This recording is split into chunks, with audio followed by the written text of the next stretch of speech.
I'm pleased to have Talita Ferreira with me today. Talita is an ex2 Academy faculty member, a thought leader, a change maker, and the founder and CEO of Authentic Change Solution. So, Talita, how are you today? Thank you, Richard. I'm well. My family is well. We're not ill. We're healthy. And I suppose when facing a global health pandemic, that's really the key thing. But I won't lie to you. Times are challenging. It's challenging times for a business. It's challenging times from a family perspective, everyone being cooped up inside. But the most important thing is to focus on our thoughts and focus on how we're showing up.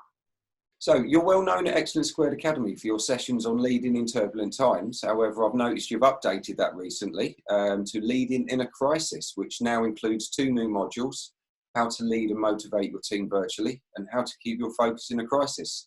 Can you tell us more about this new content and how it relates to the challenges leaders are facing right now? Yes, definitely. So actually the leading in a crisis question happened when I was in Toronto in the middle of March. Of course, it was just the start of the pandemic there, and I was delivering the normal content, and the group really asked, can you give us some more tips around leading in a crisis? And of course, it is very different when you're leading in a crisis, because you also have to, as a leader, manage how you're showing up, what's happening for you in the moment, how you're engaging with the team differently. And there's all the decision making that needs to be done faster, quicker.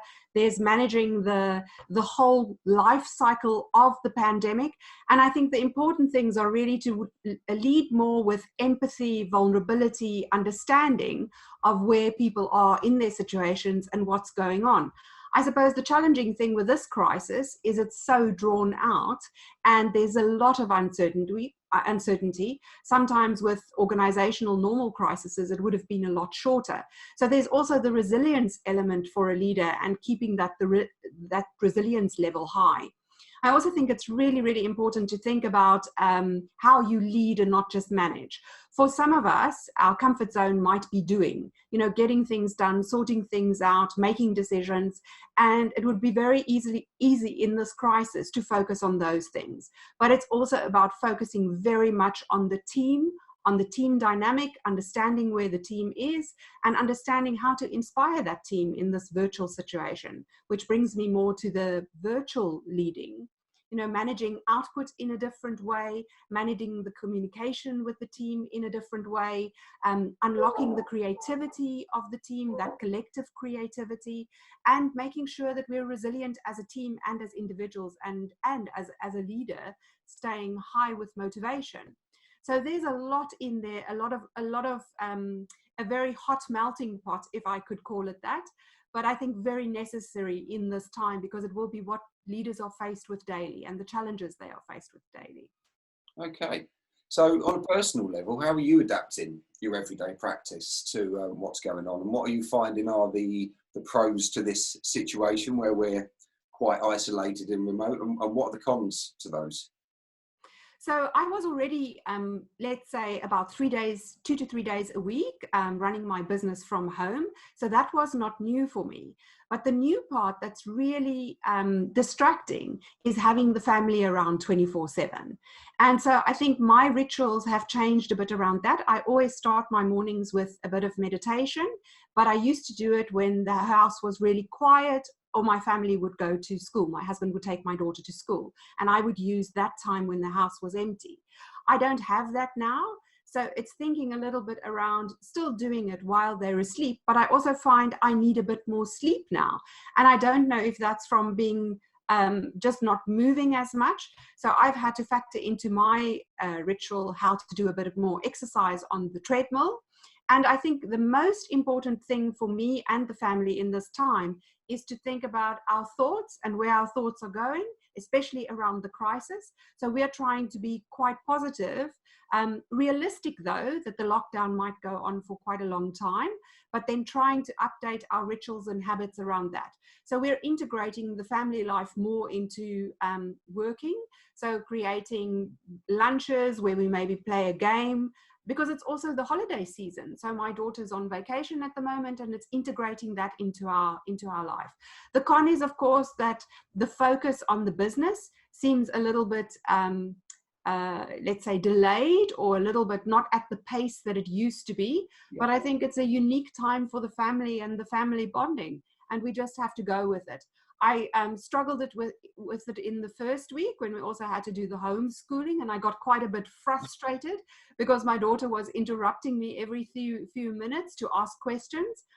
But, you know, it's something that you just have to take each day as it comes and stay with the positivity. I think it's really that mindset of trying to stay positive and staying engaged and not fall into like a negative pattern where you feel, oh, I just can't work this way. So it's trying to stay with the positivity, trying to focus on those things that actually add value and energy to us and doing the things that we love. I recently read on LinkedIn from a neuroscientist that people who watch an uplifting comedy type YouTube video are far more productive during the day. And this is a neuroscientist publishing it on LinkedIn. So we're doing breakfast comedy. So we've decided to do breakfast comedy as a family. And I think the pro there is, we tried the breakfast comedy yesterday. It's early days, but the energy was very high yesterday. So maybe there is something about this breakfast comedy. I'm definitely going to have to give that a try. So it sounds like on a personal level, a lot of it is focusing on your well-being, really. Definitely. Personally, like you said, I think you get a bit stuck. You sit in your chair all day, you work on your computer. I'm doing a lot less exercise. I've started doing yoga with the wife, which has always been her thing that I've never really got involved in, but I'm finding I'm chair-shaped now. So I'm having to do something different. But having the family around it's uplifting, I have to say. Having more time around the house and just seeing them in passing, moving around, it's definitely one of the pros. But one of the cons for me, I would say, is fighting that cabin fever of stuck here, not being able to just grab someone for that chat about work or to get into something or really dig deep into something. And I know the people who are working in corporate life still are having a tough time with still a lot of demands on their time. They're working a lot longer hours than they would normally do. And then they're not even taking that opportunity that's there to spend more time with their families. But I've suggested to one of my mentees that she does take a little bit more time with the family and maybe just change her work rhythm a bit, because she's also getting stuck on her chair a lot. And I think that's not healthy, because in an office environment, we are moving around.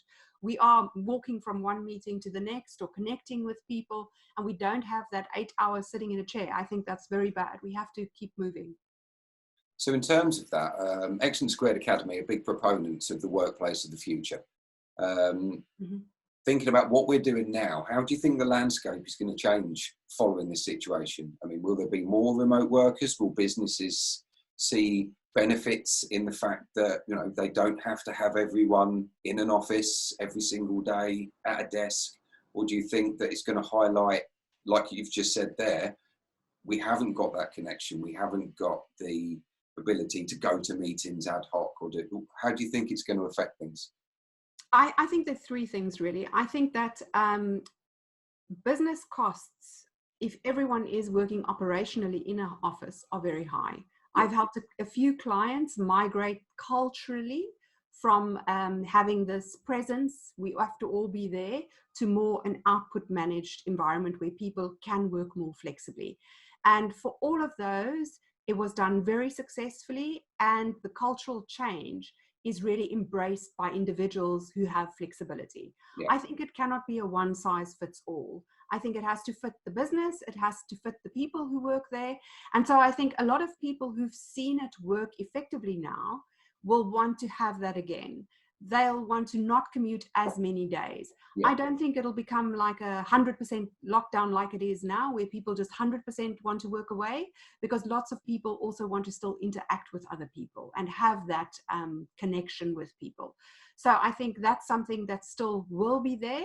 But I do believe that some cultures that were very reticent in changing now will have to think about ways to reduce their cost base.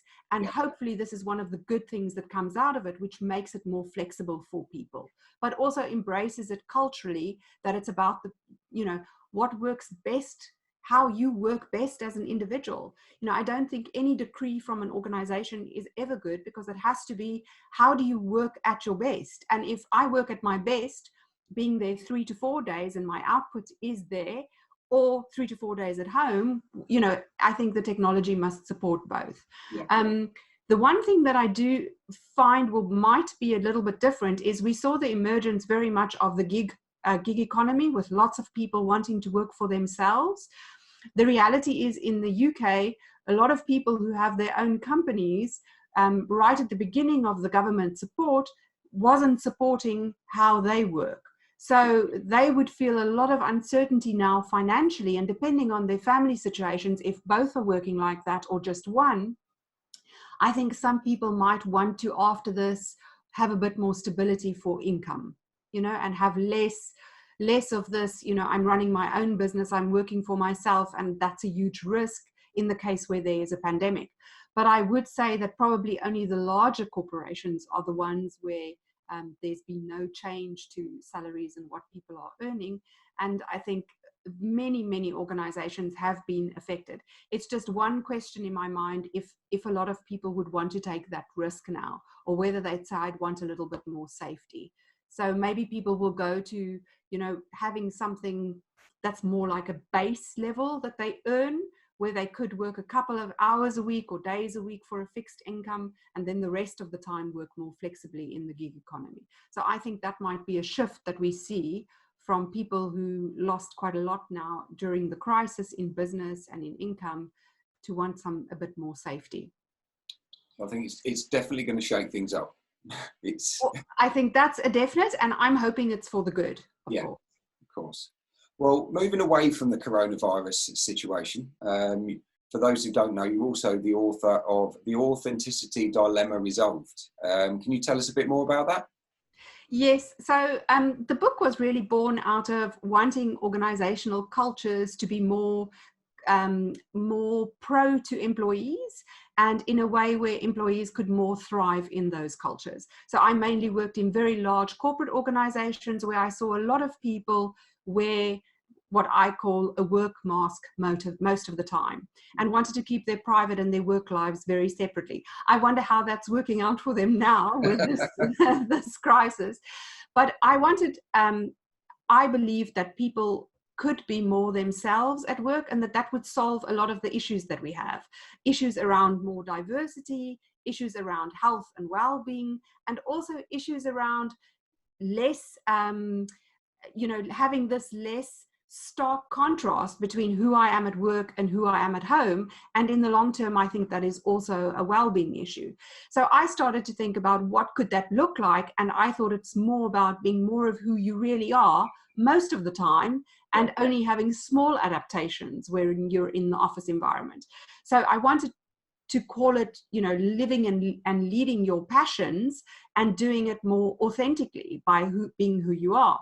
And then I realized that so many people had a different definition of what authenticity is. Like in the best case scenario, it would be someone who really leads very authentically from the heart and connecting with people and connecting with them as individuals, towards the back end or the worst end of the spectrum, someone being very boisterous and bolshy and just saying, well, that's who I am, and not really, adapting to other people or seeing other people as individuals. So taking their professional hat off and just, no, I don't need that anymore. Yeah, exactly. Or it's just an excuse. I can say I'm authentic and therefore I can behave whatever way I want to, and that can be really bad. And so it was really saying, well, what is authenticity? And so I set out to define it around being more conscious on the one hand as a leader, and then being more connected. And the more conscious is being more self-aware, being more aware of your impact, being more aware of how you're interacting socially, what those strengths are, what your values are, and what your purpose is. And then connecting from other people from that place where there's less judgment, where there's more respect for difference, and where we're not afraid to show vulnerability, and then really creating a more solid connection in a working environment that's more real. And connecting then purposefully with other people from this place where we just understand each other far better. Yeah. And I used a lot of personal stories and a lot of interactions from other leaders, because I've mentored many hundreds of leaders, and now I'd say, you know, the numbers going up quite exponentially now that I do this for a living. And it's really just being more of who you are and unlocking more of your natural passion by understanding yourself, and then working in environments that help you to thrive. Okay, that's brilliant. Well, thank you, Talita. I really appreciate you joining me today. Our viewers have heard a lot about who you are and what you do. If they want to find out more, what's the best way for them to get in touch with you? I'm very active on LinkedIn, so they could reach out to me on LinkedIn, or at my email address, which is just Talita and then F for my first surname initial at Authenticity Resolved. And I would, and I suppose they can also get hold of me through you at the Academy. Exactly. You know, a little bit of marketing there. We have events coming up, and I'm sure Talita will be one of those. Well, Excellent. That's brilliant. On behalf of everyone at Excellent Academy, I want to thank you for joining me today, and I hope you enjoy the rest of your day as well. Thank you so much, Richard. It was lovely speaking to you. Lovely. Thank you.